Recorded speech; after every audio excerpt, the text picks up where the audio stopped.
Hi, this is Andy Hoffman, Media Director of Miles Franklin Precious Metals, celebrating our 25th year in business this year. Well, it's Friday, February 21st. I'm actually taping this in the morning as I'll be flying out to Las Vegas for the Liberty Mastermind Symposium, one of the best conferences out there. And I want to report on all the goings on this week, as the title of this audio blog is China Dumping Treasuries, Food and Energy Soaring, and Wars Breaking Out Everywhere. So yes, lots of good news to report. I mean, basically, this is truly the end game, what's going on here. What we have written about all these years, what the good, smart people in our corner have written about is coming to pass, just as it always does with fiat currency schemes. Only this time, the entire world is tethered to the Titanic, with nothing to save it. The inflation exported by the Fed worldwide is causing social unrest and government collapses around the world. It started with the Arab Spring in late 2010, as people in the MENA regions, that's the Middle East, North Africa, such as Egypt and Tunisia, spend the highest percentage of their incomes on food. But now it's spreading everywhere as the money printing exploded. It's no surprise that the first signs of this occurred about 2 years after the 2008 money printing explosion began, after the financial crisis. And now, about 2 years after the accelerated money printing schemes of late 2011, and remember, late 2011 is what I call global meltdown 2. That's when you had Europe falling apart and the US got downgraded and all that, and the stocks were getting hit around the world. And that's when they really increased the money printing. The US started with Operation Twist, which is really a backdoor QE, and then QE 3 and 4. You had the LTRO, the announcement of the OMT in Europe, and the Fed swap agreement in Europe, which was backstopping European banks with printed money. Abenomics in Japan, accelerated QE in the UK, and of course, ZIRP everywhere, as anyone who didn't have zero interest rates has since then taken them down to zero. And now we have threats of NIRP, or negative interest rates, in Europe. The average global currency since late 2011 is down 30% against the dollar, and 40% if you're talking about the fragile five, which is Turkey, Greece, Brazil, South Africa, and Indonesia. Not Greece, India. So that's all against the dollar because all the money printing. And in fact, just since the middle of last year, all these currencies, the average currency is down 5 to 10% against the dollar, which is quite amusing since the dollar index itself is sitting near its lows of the years, because remember, the dollar index is mostly measured against the euro. And believe it or not, the euro is actually up pretty sharply against the dollar. So while the rest of the world is plunging against the dollar because it's printed the money and exported the inflation, the dollar itself is falling as well. But of course, against other fiat currencies, it really matters not what any of these things are doing. What it matters is what the dollar and all the other currencies are doing against items of real value, like food and energy and, oh yeah, gold. We are seeing currency collapses morph into social and civil unrest, as well as actual borderline wars in places as diverse as Venezuela, Argentina, Thailand, Ukraine, Kazakhstan, Italy, where the government just fell apart, France, where it's on the verge of it, and Turkey. And this is all as we speak, and there's many others to come. We're actually seeing bank runs in some of these places, part and parcel with the breakdown of a currency, such as this morning I'm reading about in Ukraine. Universally, blame is starting to be cast on the United States, such as the comments from the Indian central bank recently, pretty ironic since they've played such a great part in destroying themselves. And of course, Venezuela, which just kicked out all of the U.S. diplomats and is blaming the U.S. for its problems. Remember, they're a major OPEC producer, which can cause significant issues with the energy prices here in the States, which of course we're starting to see.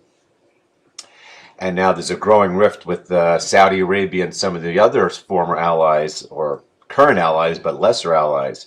So, you know, it's kind of, the world is starting to slowly collapse around the United States. And then you throw in, again, this Ukrainian situation can't be underestimated of how serious it is. because as a result of it and its strategic place in the world, the Russian ruble is right now, as I speak, at an all-time low against the dollar. I mean, lower than it was after the 1998 currency crisis when they essentially defaulted.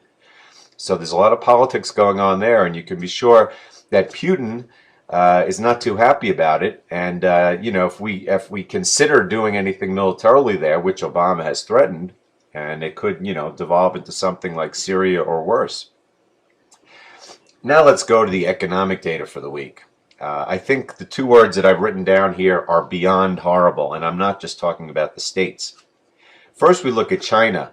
Their PMI manufacturing report is not only negative, but it's rapidly falling in negative territory. It was 49.6, remember, below 50 is recessionary. And then it just fell to 48.3 in January from 49.6 in December. So anyone who believes that they're growing at 7% their GDP is just delusional. They are contracting no matter what you say. And we look at their credit bubble where the PBOC had to bail out several of these trust companies this week alone. Remember, there's $23 trillion of debt in the Chinese system. It's not in the government. It's in the corporations and the local governments, which the federal government has kind of fostered and allowed them to get to this position, and now they're starting to default or get close to default. So I think that China is long past its growth stage. I think it's rapidly maturing. And as a result of its own problems and the rest of the problems in the world, I don't think you're going to see this engine of growth doing much for years to come. In Japan, which I call the land of the setting sun, I think that the odds of a hyperinflation starting there are probably greater than in any country, any first world country in the world. We're going to see them in other places. We're seeing them in places like Venezuela. But Japan, they had a 20% plunge in December manufacturing orders.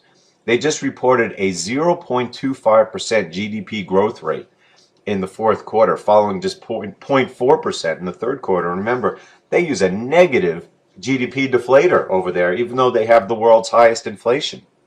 In fact, the government may say there's deflation, but even their CPI just hit a 5-year high last week. And remember, next month, they're raising the sales tax from 5% to 8%. And then to boot, next year they're raising it to 10%.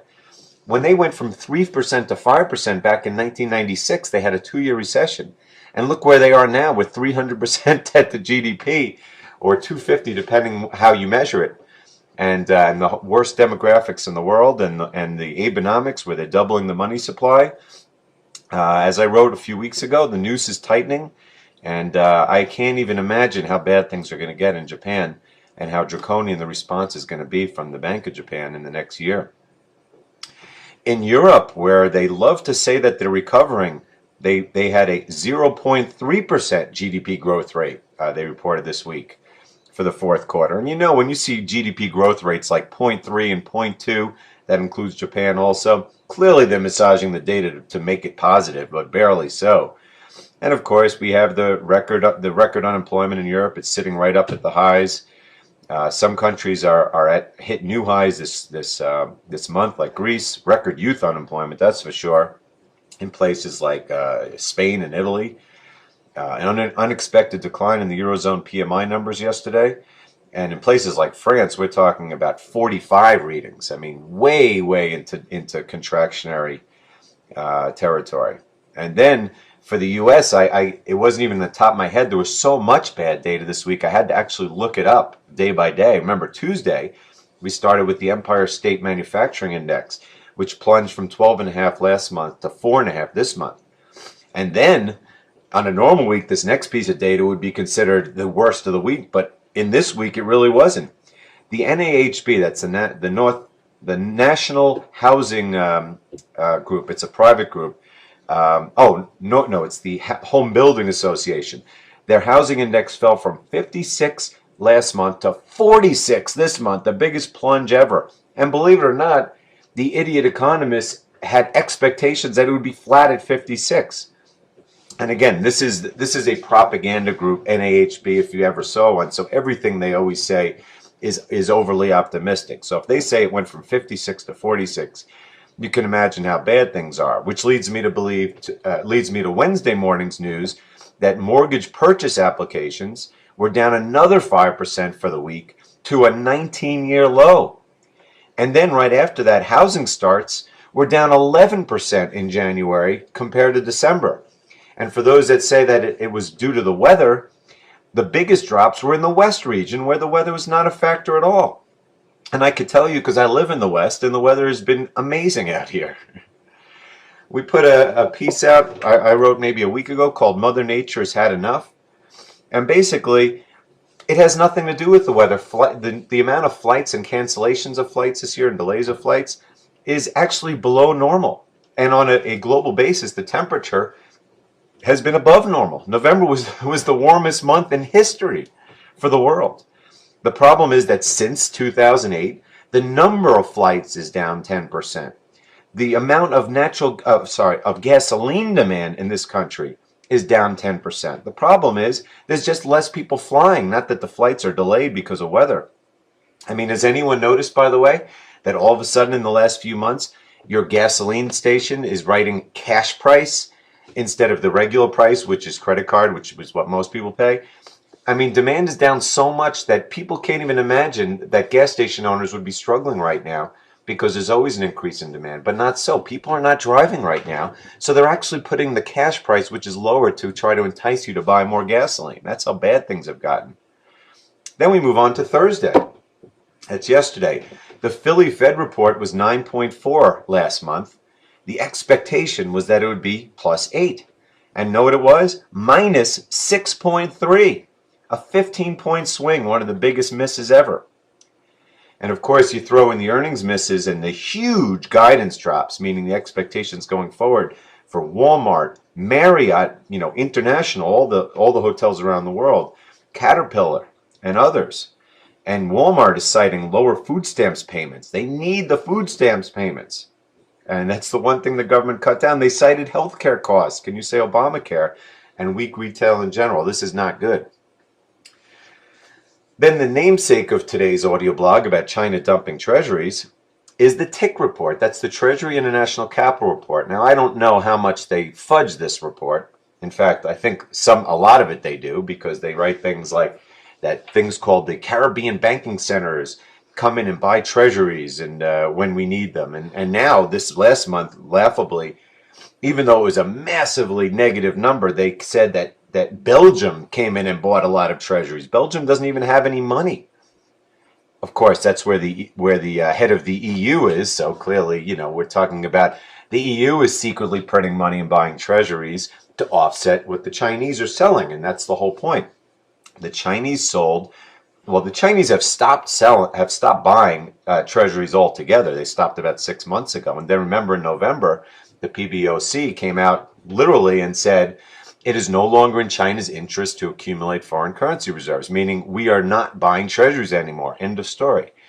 And thus, it shouldn't surprise anyone that China sold 48 billion of treasuries in December, U.S. treasuries. That's the second most in 1 month ever. And they still have 1.2 trillion of them, as do Japan. And Japan is not a buyer either, I can assure you. Japan is just trying to fund the retirement of its aging population. And has no extra money to buy treasuries, so they're going to be selling as well. And hence the death knell of tapering, because there's no way on earth, especially in a weak economy, with the major owners of treasuries turned seller, that there's any way they can actually taper. And, anyone who's read my report from a few weeks ago called Proof of the Tapering Mirage, it's simple math. The Fed has been monetizing perhaps twice as much as what it says. And then you throw in stuff like the ECB, the magical buying out of Belgium, even though the ECB says that they are not buying anything right now. And you put two and two together. There's so much more monetization going on behind the scenes than is said. And why would anyone believe what these people are telling us anyway? I mean, heck, the COMEX still has a whole bunch of gold contracts outstanding from the December contract that haven't been delivered on yet, let alone February. This, I think, 300,000 or 400,000 ounces still standing for delivery. And what are they waiting for? It's like the German gold. What are you waiting for? Obviously, they don't have it. And by the way, in that death knell tapering article, as I turned the page here, I had the key was there was an actual chart there that's not just for China. It's showing that the pace of international selling of U.S. Treasuries has now exceeded that of the bottom in 2008, meaning that foreigners are selling U.S. securities, which would be stocks and bonds, so the PPT is needed as well, has exceeded the levels from the worst time of the past century, let's call it. And we're almost up to the Great Depression when we talk about a century now. And therefore, yes, the Fed will continue to monetize, and at some point with the economy this bad, they're going to have to overtly turn around and say that they are no longer tapering. In fact, they're going to probably have to reverse it. And then we go back to what I said in the beginning about it doesn't matter what the dollar is doing against other currencies, it's what it's doing against real items of value. And just like people want to blame the weather for things, as if low sales because of the weather are not low sales, they're still low sales no matter how you slice them. People want to blame this drought in California, or for that matter, the one in Brazil, on high food prices and energy prices. The fact is, whether it matters not, the fact is we are having a drought in California, which the media is not talking about, which is the worst in 500 years. And remember, California is basically a desert. People were not made to live there by Mother Nature. It has beautiful weather, so they created all these irrigation systems, and they bring in water from out of state, and the Hoover Dam, Lake Mead, and all kinds of other, and as far as the Colorado River out here. But the fact is, they are subject to droughts that last for centuries, and this one may last centuries also. Right now, it's catastrophic economic impact. I mean, the Governor Brown of California called this an unprecedented emergency. He said it could cause them $11 billion of lost revenues. I'm not sure under what time period, but probably pretty short term. And this is a state which on its own has as much debt as all but 6 countries in the world. Big job losses. I put a vegetable chart. Everyone should read it in my report last week. It might have been the death knell report, but it's in one of them, and it shows the percentage of vegetables and fruits that are produced in California. It's simply amazing, because I had no idea. I thought, Florida, some other places. California produces a third or more of all of the fruits and vegetables in this country. And we're talking about 90% of lettuce, 90% of broccoli, 90% of strawberries, 35% of tomatoes. So we're talking about huge prices in the pipeline, price increases for the staples of life. And then you throw in what's going on in Brazil, which this may be an even worse drought. And that's why coffee prices are up about 80% in the last month alone. And they're rationing water to 150 cities out there. So, we've seen the biggest run up in the S&P agricultural index in 4 years in the past month. And then you throw in what's going on in the energy markets. Someone wants to explain to me how we're in a recession, but oil prices are surging.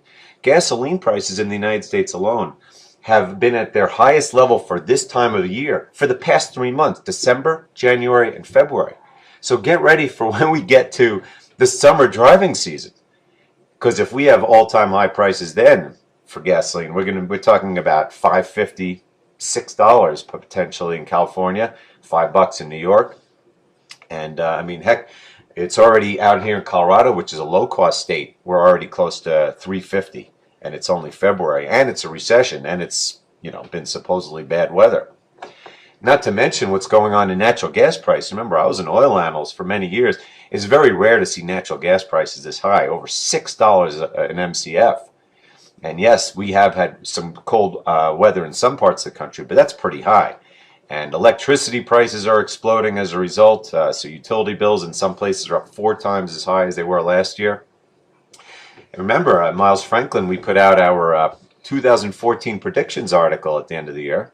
And prediction number 4, which is the name of a piece I put out last week, was that no matter what happens with the economy, we're going to see much higher energy prices, and gasoline prices are going to, quote, march toward their all-time highs. And sure enough, look what's happening. Terrible economy, and yet the energy prices are surging. And then the other thing that we have been talking about for a long time is, of course, that that gold and silver prices have been hit so hard by the cartel in their efforts to desperately stave off the end game that they've pushed the prices below the cost of production. And again, I believe, based on what the CEO of Goldfield said a few months ago, that gold has to be $1,500 an ounce and silver has to be $30 an ounce, or else not only are these companies not going to make money, but they're not going to be able to grow reserves over time. And believe me, it's getting more difficult out there, not just to produce oil, but to produce gold and all kinds of things. It's just all the low-hanging fruit is gone. And now the governments are taking these big royalties. I mean, heck, people trying to poo-poo. Mexico just added a 7.5% royalty tax on gold miners. And these gold miners have no money and aren't making money in the first place, and they're adding it. Just wait until gold comes back in fashion and governments think of it as money. They'll just windfall tax everything they can if they don't take it outright. And I mean, you look at, I predicted massive write-downs because again, every year at this time, at the end of the year, the mining companies redo their reserves. They say, okay, let's pick a gold price and let's look at our reserves and see if they're still viable. Well, the write-downs were so much worse than expected. Even I was floored. Remember, Barrick Gold.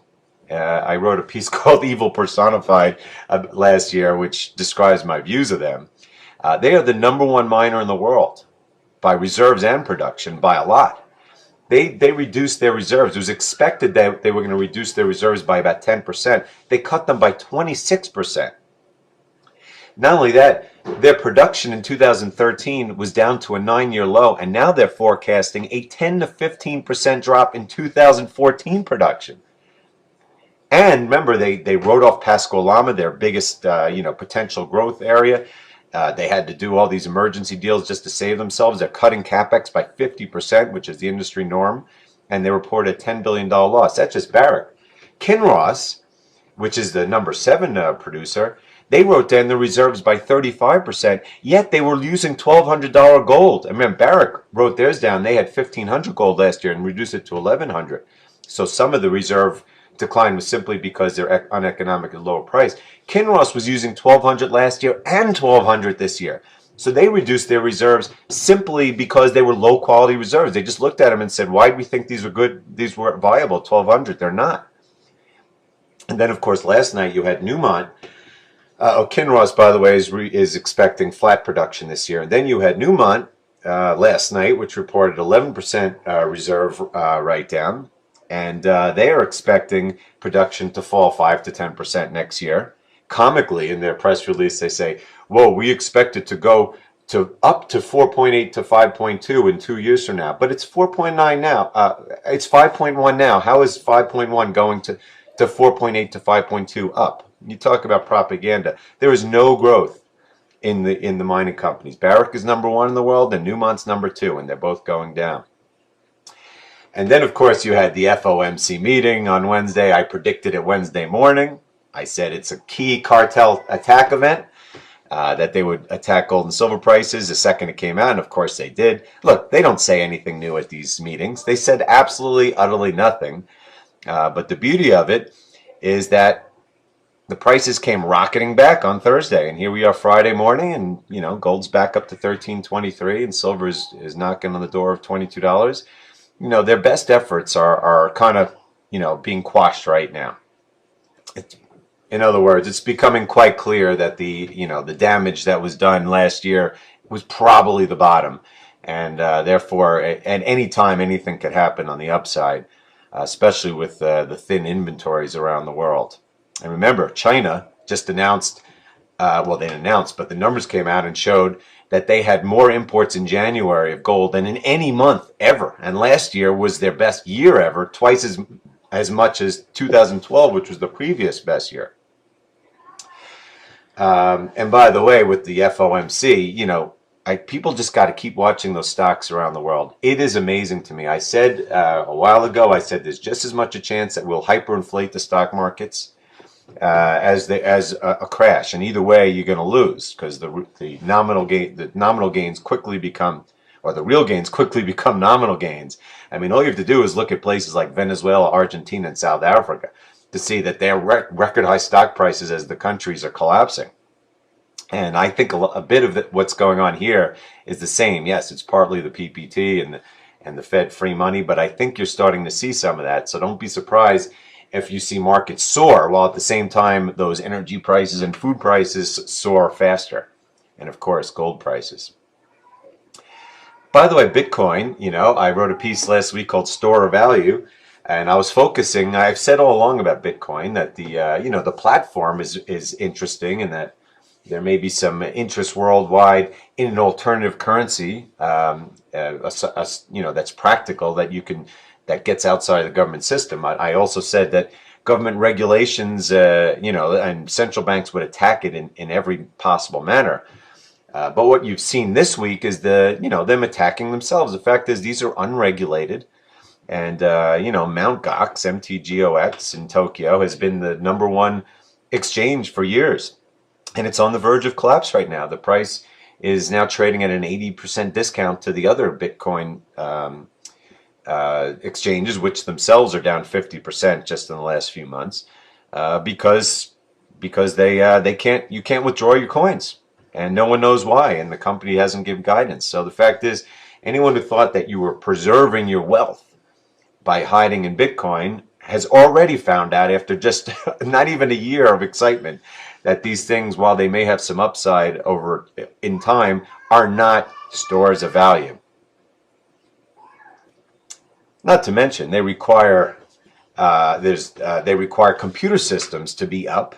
The grid can't be taken down. All these things, which if you hold physical gold and silver, you never have to worry about. Anyway, to conclude, as I wrote on Monday in my piece, the realization of reality is finally upon us. Thus, I would expect anything to occur at any time this year, including, of course, potentially a major default in the ultra-tight physical market. Who knows where it'll come from? The Germans, the COMEX, the Shanghai Exchange, who knows? But we're talking about record demand for gold and silver. We're talking about solidly negative forward rates, which should never happen, and only happens if the paper price has been, is way below where it should be. Razor-thin inventories, and of course the strongest fundamentals probably in our lifetimes, maybe in several lifetimes. Something's got to give, and the PMs are clearly starting to turn the tide against the cartels. So again, anything could happen this year. Who knows? And if something big enough happens, don't be surprised if supply dries up. We've seen it dry up when nothing was happening, like last January, like last April, like in 2011, like in 2008. And if it's the big one this time around, you're going to lose your chance, possibly forever, to protect yourself from hyperinflation. Incidentally, as I said, Miles Franklin's kicking off its 25th anniversary celebration this coming week. As always, it's an honor to serve you, and if you're considering a precious metals buy, sell, or trade, not to mention our amazing Canadian storage program, give us a call at 800-822-8080 and give us a chance to earn your business. Thanks very much, and have a good weekend.